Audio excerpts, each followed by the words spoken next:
Bismillahirrahmanirrahim. Assalamualaikum warahmatullahi wabarakatuh.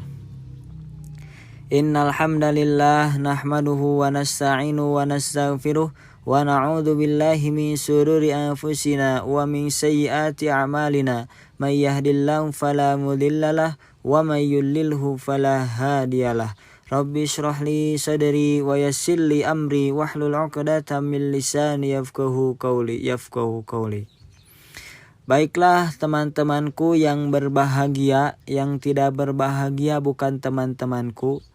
Pertama-tama marilah kita panjatkan puja, puji beserta syukur kepada Allah Ta'ala, karena berkatnya lah kita masih diberi umur, masih diberi kesehatan, masih bisa melaksanakan kegiatan aktivitas kita, perkuliahan kita walaupun secara virtual ini. Baiklah, kami dari kelompok 8, saya sendiri Muhammad Hisni Khwarijmi, kemudian rekan saya Mardiatun Nisa. Di sini kami akan menjelaskan tentang fatwa sahabat dan uraf. Untuk yang pertama, silakan kepada saudari Mardiatun Nisa untuk menjelaskan secara rinci tentang fatwa sahabat. Bismillahirrahmanirrahim. Assalamualaikum warahmatullahi wabarakatuh. Apa sih arti fatwa sahabat? Fatwa sahabat atau pendapat sahabat atau bisa disebut juga qaulus sahabi. Qaulus sahabi ini dia dijadikan metode penerapan hukum Islam. Qaulus sahabi, qaul itu artinya ucapan. Ini secara bahasa ya. Qaul itu ucapan, perkataan atau pendapat. As-sahabah, sohbah itu artinya pertemanan atau persahabatan. Tapi sohbah di sini tuh yang dimaksud adalah sahabat Rasulullah Shallallahu Alaihi Wasallam. Apa sih yang dimaksud sohabah itu? Kalau menurut Imam Suyuti yaqul man laqiyan Nabi Sallallahu Alaihi Wasallam musliman wa mata ala islamihi. Sahabat itu adalah orang yang bertemu dengan Rasul, dia juga beragama Islam atau beriman gitulah, dan meninggalnya itu dalam keadaan Islam. Jadi kalau orang yang walaupun dia bertemu Nabi, walaupun dia dekat dengan Nabi, tapi kalau misalnya dia meninggal bukan dengan iman, bukan dengan agama dia yang Islam, dia tidak bisa disebut dengan sahabat Nabi. Tetapi kalau menurut usuliyin, sahabat Nabi itu ya tadi man laqiyan Nabi Sallallahu Alaihi Wasallam muslimin wa mata ala islami. Kalau menurut usuliyin itu ya orang yang bertemu dengan Rasul, terus agamanya Islam dan meninggal itu dalam keadaan Islam. Tapi kalau menurut usuliyin itu dia ada tambahan, serta menemaninya dalam jangka waktu yang lama. Jadi kalau menurut usuliyin itu yang termasuk ke dalam sahabat Nabi itu yang udah yang udah menemani Nabi dari lama lah gitu. Maksudnya di sini lamanya itu bertahun-tahun. Enggak, kalau misalnya baru bertemu Nabi 1 bulan itu enggak bisa. Kalau menurut usuliyin enggak bisa itu disebut dengan qaulus sahabi atau sahabat Nabi gitu. Tetapi kalau menurut ahli hadis ini beda nih. Menurut usuliyin sama menurut ahli hadis itu dia beda pendapat. Kalau menurut usuliyin kan dia harus menemani Nabi dalam jangka waktu yang lama. Tapi kalau menurut ahli hadis sahabat itu seorang muslim beriman, bertemu dengan Rasul, meninggalnya dalam keadaan Islam, walaupun bertemunya itu sebentar. Ini kata ahli hadis ya. Walaupun bertemunya sebentar dengan Nabi, tapi menurut ahli hadis ini udah bisa dianggap sebagai sahabat Nabi gitu. Kalau di sini fatwa sahabat yaitu pendapat sahabat mengenai ketentuan hukum suatu kasus yang tidak diatur secara tegas dalam Quran maupun Sunnah. Jadi kalau misalnya ada sesuatu yang nggak jelas dikatakan dalam Al-Quran, kan misal tata cara sholat itu kan maksud di dalam Al-Quran itu kan tidak dijelaskan secara rinci gitu ya. Nah, maka orang-orang itu merujuk kepada pendapat Nabi, kepada persetujuan Nabi gitu. Pendapat sahabat yang kita maksudkan, yang kita pandang pendapatnya hujjah, beralasan. Jadi pendapatnya itu ada alasannya gitu ya. Ialah sahabat yang turut berperang. Jadi yang dijadiin rujukan oleh orang-orang zaman dahulu itu sahabat yang turut berperang bersama Nabi dalam suatu peperangan atau terkenal dan masyhur dalam bidang fatwa dan fikih serta bergaul lama dengan Nabi. Jadi enggak semua orang-orang yang dekat Nabi itu bisa dijadiin rujukan semua orang-orang yang terdahulu. Cuma beberapa, walaupun yang enggak semua. Kan ada kan di ayat yang lian firu kafa itu sebagian berperang dan sebagian lagi menuntut ilmu gitu kan, ada kan ayat Qur'annya, aneh lupa pokoknya. Jadi orang-orang yang dapat orang-orang yang menjadi rujukan itu misalnya nih kayak Umar bin Khattab, Abdullah bin Mas'ud, Zaid bin Sabit, Aisyah dan Ali bin Abi Thalib dan Abdullah bin Umar. Kayak gitu ya. Terus selanjutnya, macam-macam fatwa sahabat. 1. Pendapat sahabat mengenai suatu persoalan yang bukan medan ijtihad disepakati sebagai hujah karena dikategorikan sebagai sunnah yang berasal dari Nabi. Misalnya nih, fatwa Ibnu Mas'ud dan Anas bahwa batas minimal haid selama 3 hari. Tetapi fatwa Aisyah itu bahwa masa kehamilan itu paling panjang selama 2 tahun gitu kan. Nah yang kedua, pendapat sahabat yang disepakati secara tegas di kalangan mereka masuk kategori ijma' sahabat yang disepakati kehujahannya, seperti penetapan hak waris nenek sebanyak 1/6 gitu kan. Yang ketiga, pendapat sahabat perorangan tidak mengikat sahabat yang lain. Buktinya dalam banyak kasus terjadi perbedaan pendapat di kalangan mereka. Jadi antara sahabat satu dengan sahabat lain itu kan banyaklah kayak perbedaan pendapat gitu antara hukum-hukum ini misalnya gitu kan, atau ini gitu. Yang keempat, yang diperselisihkan oleh ulama adalah apakah fatwa secara perseorangan mengikat ulama Islam sesudahnya atau tidak gitu. Nah, buat yang selanjutnya, pendapat ulama tentang qaulus sahabi atau fatwa sahabat. Menurut Al-Ghazali mengutip bahwa pada kitab Ikhtilaf Al-Hadits Asy-Syafi'i mengemukakan adanya riwayat bahwa pada suatu malam Ali melakukan sholat 6 rakaat dengan 6 kali sujud pada tiap-tiap rakaatnya. Jadi Ali itu melakukan sholat sebanyak 6 rakaat dengan 6 kali sujud pada tiap rakaatnya. Jadi rakaat pertama 6 kali sujud mungkin gitu ya. Kemudian Asy-Syafi'i berkata, kalau saja riwayat tentang perbuatan Ali itu sahih atau benar, niscaya saya akan mengamalkannya. Sebab masalahnya tidak termasuk lapangan kias. Jadi tentu ia melakukan hal itu berdasarkan tauqif atau penetapan dari Nabi Shallallahu Alaihi Wasallam. Jadi kalau kata Syafi'i, kalau misalnya perbuatan Ali itu sahih atau benar, maka Imam Asy-Syafi'i itu akan mengamalkannya karena masalahnya itu tidak termasuk lapangan kias gitu. Tapi ini juga ada ya kayak pendapatnya kayak rujukan, bukan rujukan sih, kan orang-orang zaman dahulu itu meminta rujukan kepada kayak Umar bin Khattab gitu kan. Kalau menurut Umar bin Khattab ini kan ada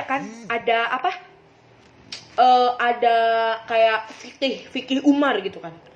Kalau menurut pendapat sahabat yaitu Umar bin Khattab kan itu ada fikih Umar kan yang tadi Ane bilang. Kalau menurut fikih Umar itu beliau menyampaikan kayak gini. Umar bin Khattab itu tidak akan memotong tangan pencuri baik laki-laki maupun perempuan pada musim krisis moneter. Padahal kan di Al-Qur'an kan sudah jelas kan, as-sariqu was-sariqatu faqta'u aydiyahuma gitu kan. Maupun pencuri laki-laki, pencuri perempuan. Kalau misalnya dia mencuri, faktor aydiyahuma bakal dipotong kan tangan keduanya. Maksudnya keduanya ini kan laki-laki dan perempuan ya, bukan dua-duanya. Jadi kalau misalnya mencuri pertama potong tangan kanan, mencuri kedua potong kaki kiri gitu, selang-seling gitu. Kenapa si Umar bin Khattab ini tidak memotong tangan pencuri? Karena Umar bin Khattab itu tahu dia tuh sebenarnya mencuri itu karena lagi krisis moneter gitu. Lagi pada saat itu tuh musim peceklik lah gitu ya. Karena membutuhkan makanan, membutuhkan untuk makan. Sebenarnya Umar bin Khattab juga tahu orang itu mencuri bukan gara-gara profesinya dia sebagai pencuri gitu. Nah, kalau menurut Umar yang kedua, mu'alaf itu tidak diberikan zakat. Karena apa ya? Karena pada zaman Umar bin Khattab itu orang-orang yang yang bukan dari agama Islam lah, dari luar agama Islam gitu ya. Banyak gitu loh yang masuk Islam gara-gara ada pembagian zakat pada masa itu. Jadi dia tuh pengennya kayaknya dapat duitnya doang gitu. Dapat duit dari zakatnya doang gitu. Dapat kayak duit jajan gitulah dari uang zakat gitu kan. Nah makanya di sini tuh Umar bin Khattab kayak nyaranin orang mu'alaf itu nggak usah lah dikasih zakat, soalnya tuh dia tuh kayak mengharapkannya duit doang gitu kan. Coba deh lihat setelah musim ini berakhir, setelah pembagian zakat berakhir, pasti orang-orang itu pindah ke agama mereka masing-masing lagi. Jadi mereka itu cuma masuk Islam cuma gara-gara pengen dapat duit zakat doang gitu teman-teman. Nah, aneh sampai sini aja ngejelasinnya. Untuk yang selanjutnya itu penjelasan urf dan landasan hukum urf dan lain-lainnya yang akan disampaikan oleh teman aneh Muhammad Khisni Warijmi. Baiklah, untuk yang selanjutnya yaitu tentang uraf. Kata uraf secara etimologi berarti sesuatu yang dipandang baik dan diterima oleh akal sehat. Jadi ya, uraf di sini merupakan perbuatan atau segala sesuatu yang dipandang baik dan bisa diterima oleh akal sehat. Nah, sedangkan secara terminologi seperti yang dikemukakan oleh Abdul Karim Zaidah, istilah uraf berarti sesuatu yang tidak asing lagi bagi suatu masyarakat karena telah menjadi kebiasaan dan menyatu dengan kehidupan mereka, baik berupa perbuatan atau perkataan. Contoh dari uraf tersebut yaitu salah satu dari uraf yaitu menjamu tamu dengan baik. Kita sebagai seorang muslim hendaklah kita menjamu tamu kita dengan sebaik-baik mungkin gitu.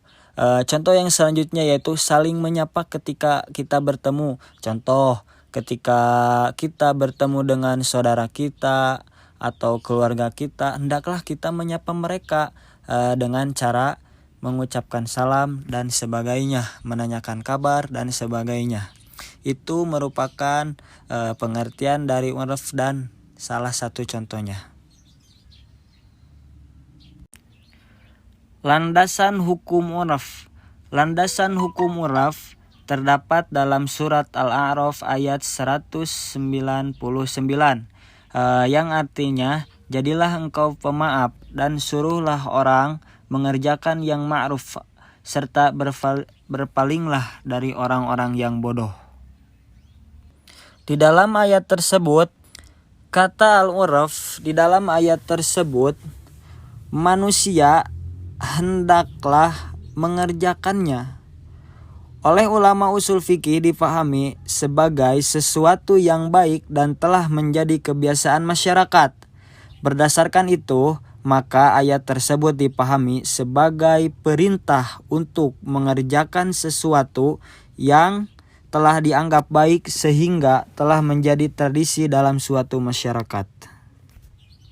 Pada dasarnya, syariat Islam dari awal masa banyak menampung dan mengakui adat atau tradisi itu, tidak bertentangan dengan Al-Quran dan Sunnah Rasul.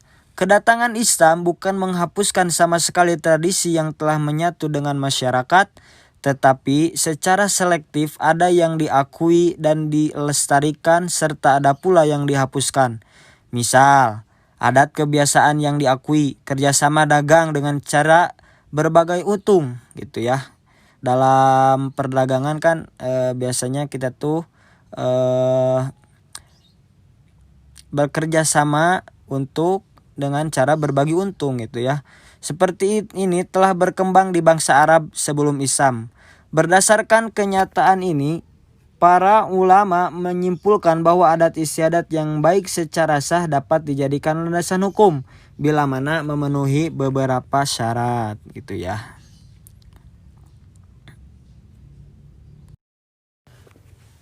Untuk yang selanjutnya yaitu macam-macam uraf. Nah, uraf di sini terbagi menjadi 3 bagian. Untuk yang pertama yaitu uraf dari segi objeknya, dan yang kedua yaitu uraf dari segi cakupannya, dan yang ketiga yaitu uraf dari segi keabsahannya dari pandangan syara. Untuk yang pertama yaitu uraf dari segi objeknya.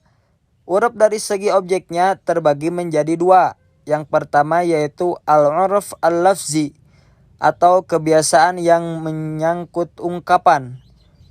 Dan yang kedua yaitu al-uruf al-amali atau kebiasaan yang berbentuk perbuatan.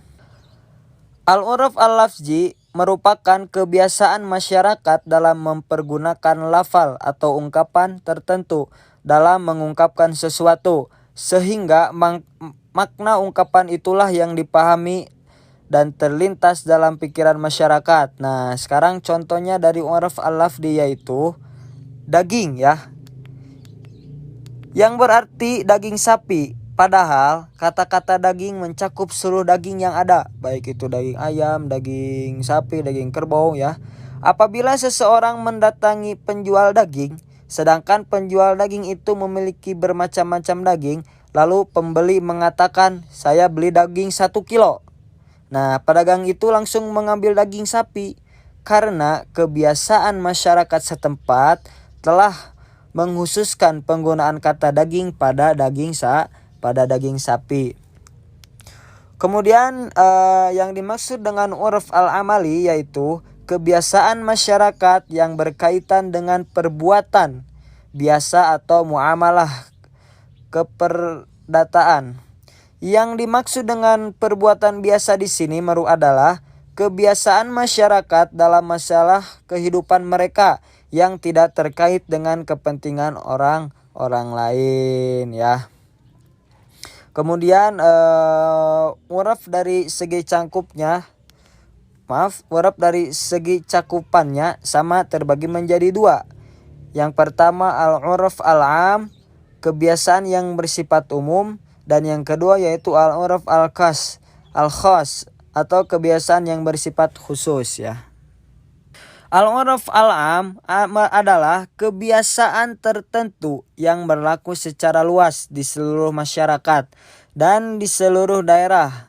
Nah, contohnya ya, contoh dari uruf am. Misalnya dalam jual beli mobil, seluruh alat yang diperlukan untuk memperbaiki mobil seperti kunci, tang, dongkrak, dan ban serep termasuk dalam harga jual tanpa akad sendiri dan biaya tambahan ya. Jadi contoh dari jual ini, contohnya dari jual mobil, seluruh alat yang diperlukan untuk memperbaiki mobil seperti jok misalkan, ban.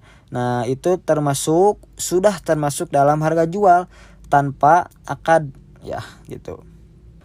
Kemudian al-uruf al-khas yaitu adalah kebiasaan yang berlaku di daerah dan masyarakat tertentu. Contoh dari uruf al-khas, di kalangan para pedagang, apabila terdapat cacat tertentu pada barang yang dibeli dapat dikembalikan, dan untuk cacat lainnya dalam barang itu, konsumen tidak dapat mengembalikan barang tersebut ya. Jadi apabila masih sama contohnya dari perdagangan gitu ya. Apabila terjadi cacat, konsumen tidak dapat mengembalikan barang tersebut gitu ya. Untuk yang ketiga yaitu al-uruf dari segi keabsahannya atau dari pandangan syara. Sama ya, terbagi menjadi dua. Untuk yang pertama yaitu al-uruf as-sahih, yang kedua yaitu al-uruf al-fasid. Apa itu uruf as-sahih? Uruf as-sahih adalah kebiasaan yang berlaku di tengah-tengah masyarakat yang tidak bertentangan dengan nas atau hadis, ayat atau hadis, tidak menghilangkan kemaslahatan mereka. Kemudian yang kedua yaitu al-uruf al-fasid, adalah kebiasaan yang bertentangan dengan dalil-dalil syara dan kaidah-kaidah dasar yang ada dalam syara.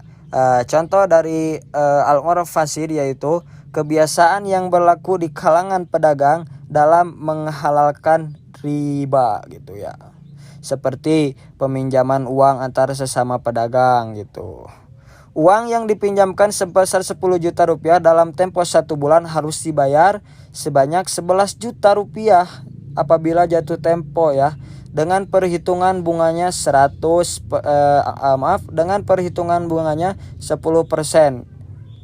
gitu ya. Kemudian untuk yang selanjutnya yaitu kedudukan uraf ya.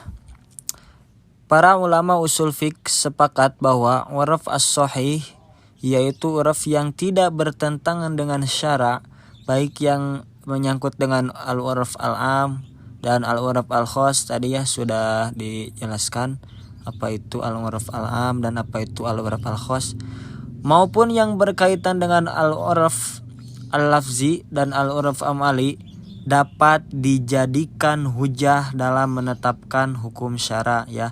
Jadi para ulama usul fiqh membolehkan gitu. Ini semua dapat dijadikan sebagai hujah dalam menetapkan suatu hukum syara begitu ya.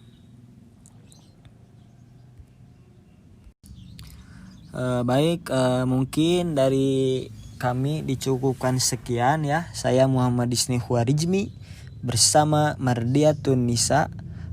Mohon maaf bila ada kesalahan atau kekeliruan dalam menjelaskan. Wajar ya, karena kami juga masih dalam tahap belajar. Syukron. Ungdur maqala walatang durman kola. Wa akhiron. Assalamualaikum warahmatullahi wabarakatuh.